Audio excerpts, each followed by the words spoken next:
Episode na to, pag-uusapan natin ang pagnanakaw ni Duterte at Bongo sa Kaban ng Bayan.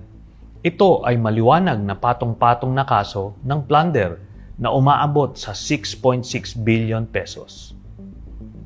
Noong 2018 ay naglabas ang PCIJ at Rappler ng report na nakakuha ng government contracts amounting to billions of pesos ang mga construction companies ng tatay at half-brother ni Bongo.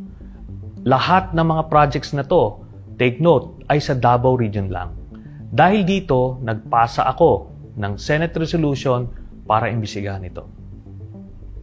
Humingi ako ng mga dokumento sa DTI at COA para mapag-aralan kung totoong may mga anomalya sa mga transaksyong ito. Ito ang mga nakita ko. Base sa records ng DTI, ang CLTG Builders ay pagmamay-ari ni Mr. Desiderio Lim na tatay ni Bongo. By the way, ang CLTG ay initials din ng buong pangalan ni Bongo na Christopher Lawrence Tesoro Go. Ang Alfrego Builders and Supply naman, ayon din sa DTI, ay pagmamay-ari ni Alfredo Amero Go. Siya ang half-brother naman ni Bongo. Base sa mga COA documents, nakakuha ng 125 projects ang CLTG mula March 25 hanggang May 2018 na umaabot sa 4.89 billion pesos ang halaga. In 2017 alone, nakakuha ng 27 projects ang CLTG worth 3.2 billion pesos. Again, lahat ng projects na ito ay located sa Davao City or Davao Region lamang.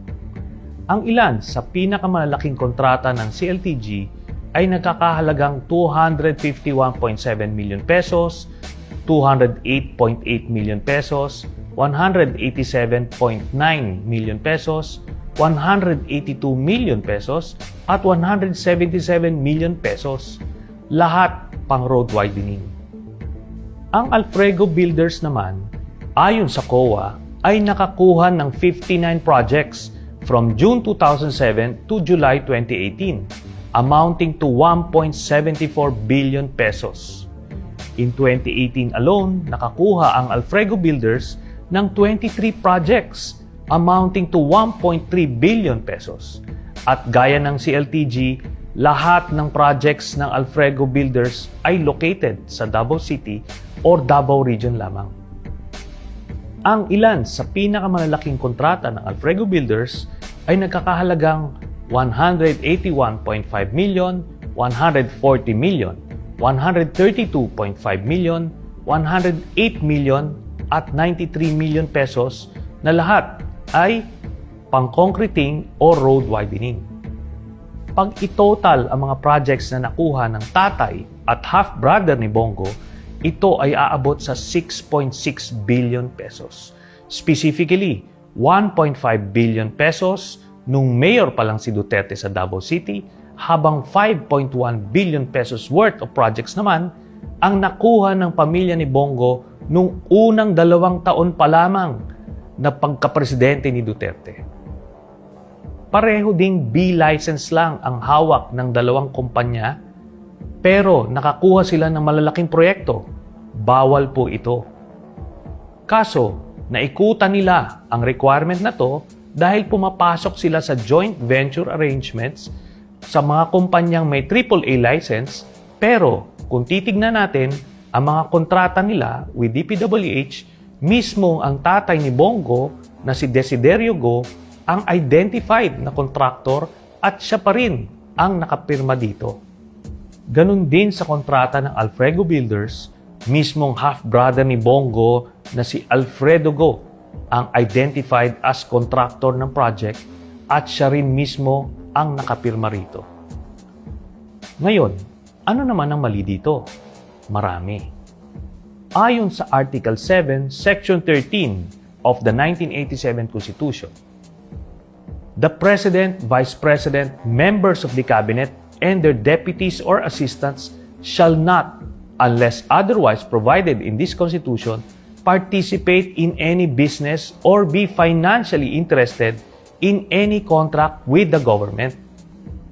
Ayon naman sa Republic Act 7080 or mas kilala sa tawag na plunder law, ang crime na plunder ay identified as any public officer who, by himself or in connivance with members of his family, relatives by affinity or consanguinity, business associates, subordinates, or other persons, amasses, accumulates, or acquires ill-gotten wealth through a combination or series of overt or criminal acts in the aggregate amount of 50 million pesos shall be guilty of the crime of plunder and shall be punished by reclusion perpetua.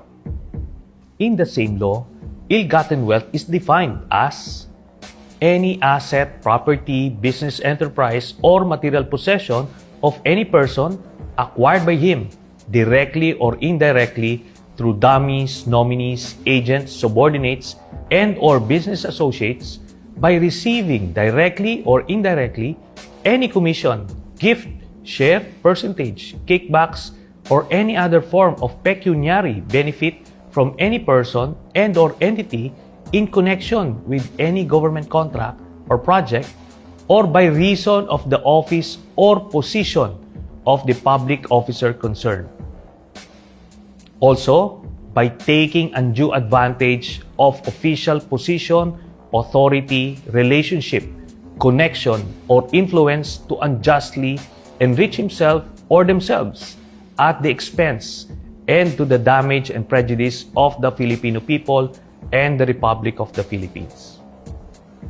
Kung matatandaan nyo, bago naging senador si Bongo noong 2019, siya ay ang special assistant ni Duterte simula pa noong 1998. Sa madaling salita, may paglabag sa batas ang mga ginawang pagkaka-award ng mga government contracts sa tatay at kapatid ni Bongo.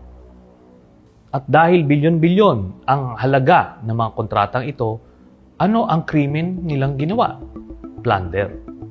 Maliwanag na ginamit ni Bongo ang kanyang posisyon in connivance with and obvious consent of Duterte as mayor and later on as president para makinabang ang kanyang pamilya. Kaya naman pala sinabi ni Duterte sa isang press con na bilyonaryo si Bongo kasi bilyon-bilyon na pala ang ninakaw nila sa kaban ng bayan. Bongo intervenes. Alam mo, hindi ako mag-ibang pero bilyonaryo to. Sa totoo lang.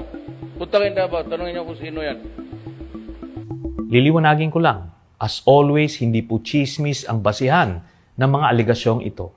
Galing sa COA at DTI mismo ang mga dokumentong nakalap namin sa investigasyong ito. Wala silang lusot dito. Naipakita natin ang isa na namang paraan kung paano mangurakot sina Duterte at Bongo. Sa iba't ibang ahensya ng gobyerno ay meron pa silang iba't ibang pinagkakakitaan. Ito ang pangako ko. Basta pag nawala na sila sa pwesto, ifa-file namin ang mga kasong plunder kina Duterte at Bongo base dito sa mga government documents na ito. Sa mga magtatanong kung bakit hindi ngayon na, kasi siguradong gagamitin nila ang kanilang kapangyarihan para ibasura ang mga kasong isasampa sa kanila. Hayaan nyo, konting antay na lang naman.